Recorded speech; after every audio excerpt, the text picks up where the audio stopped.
Shalom. Today I will be discussing yoga and its occult background.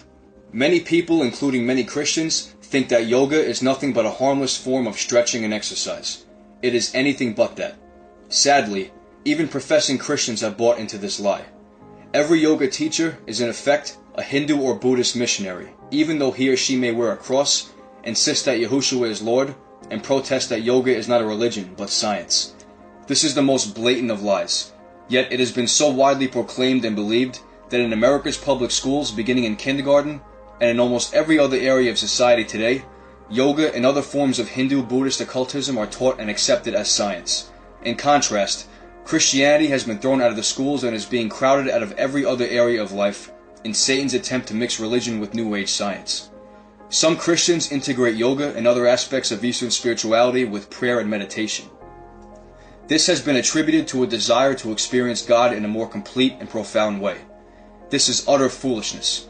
You cannot mix Eastern occult spiritualism, which glorifies Satan, while you attempt to glorify Yah simultaneously. This is like mixing water and electricity.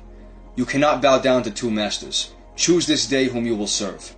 Yoga is from the Sanskrit word yug, meaning union, with the divine or higher self.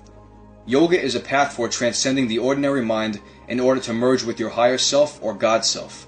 Yoga means to yoke with Brahman, the universal spirit, the impersonal force that the Hindus call God, via the realization of an altered state of consciousness, thereby theoretically releasing oneself from the bondage of endless reincarnation. Yoga comes from the Hindu Vedas. It can be traced back to Patanjali, who was a religious leader. Shiva, one of Hinduism's three most powerful gods, was known as the Destroyer. He's called Yogi Swara, or the Lord of Yoga. Yoga is clearly a New Age concept that is deeply religious and pantheistic in its origin. It is widely practiced and supported by New Age proponents. The New Age movement denies the reality of sin and total depravity and believes that man is generally good and is divine. They teach that there is a God within us, and we are to harness that and develop it through meditation and other metaphysical techniques. They teach that the only thing people need is enlightenment regarding their divinity. They believe that through reincarnation man is reunited with God. They believe in karma, which is a debt one owes because of his previous life. They also believe and teach the evolution of man as opposed to the creation that is taught in the Bible. Yoga is also associated with imagery, visualization, hypnosis, mind magic, chanting of mantras, and silva mind techniques, which are not only unbiblical but are completely satanic and spiritually dangerous. When practiced by professing believers, it allows an external demonic spiritual influence in our lives, which is inconsistent with and disallowed in the teachings of the Holy Scriptures. Yoga calls itself science. By calling itself science, yoga, which is the very heart of Hinduism, has within the last 30 years become an integral part of Western society, where it is taught in nearly every YMCA, in clubs, in public schools, in industries, and even in many churches. Dressed in Western clothing, yoga has gained acceptance in medicine, psychology, education, and religion under such euphemisms as centering, relaxation therapy, self-hypnosis, and creative visualization. Yoga is designed to lead to the realization of one's true godhood through an inward meditative journey that finally locates the ultimate source of everything within the human psyche.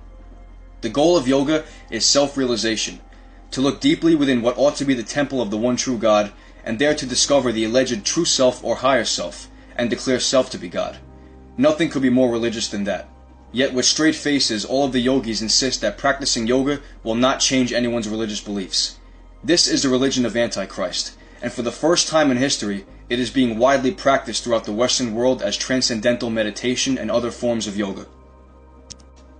Yoga is meant to awaken the Kundalini spirit within each practitioner, yoking them or making them one with Brahman. The Kundalini spirit is said to be a snake that is coiled around the base of the spine, and when it is awakened through yoga stretches, it is supposed to travel up the spine to the brain and awaken the third eye or the pineal gland of the individual. The Kundalini spirit is actually a demon, which can be obvious through its snake form. The third eye is an occult term which is often used by Eastern spiritualists to open the physical eyes into the spiritual world. I have known more than a few people who were once involved in the occult who have claimed to open this third eye and have since been tormented by seeing demons manifest physically. The Kundalini spirit is also meant to awaken the chakras of the individual. Chakras are various spiritual pressure points said to be located around different meeting points of the body, points where our spiritual energy flows through. These chakras are said to be naturally blocked at birth and must be opened or awakened through transcendental yoga. Once awakened, the chakras allow great insight and vision into the spiritual world, leading to the most important facet of Hinduism and Buddhism, total enlightenment or godhood. If someone's interested in physical exercise that is designed to help one's body, he should not take yoga, which is designed for death, and teaches how to reach the state of consciousness where one gets a better reincarnation in the next life. Even the physical positions in yoga come right out of the Hindu scriptures, and are designed to put one into the state of consciousness where you believe and visualize that you're God. Therefore, Christians who think they're getting relaxation and exercise are really getting Hinduism. They think they're getting science, but they're getting religion.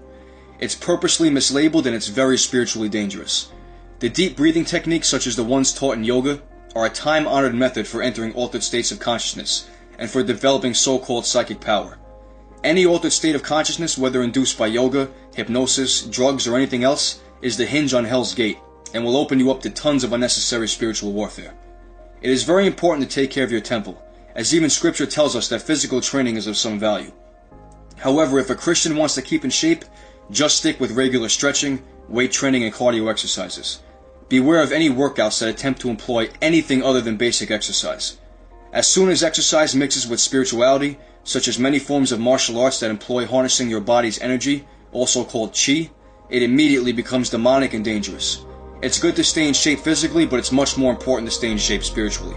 Keep it simple, and most importantly, keep it spiritually safe.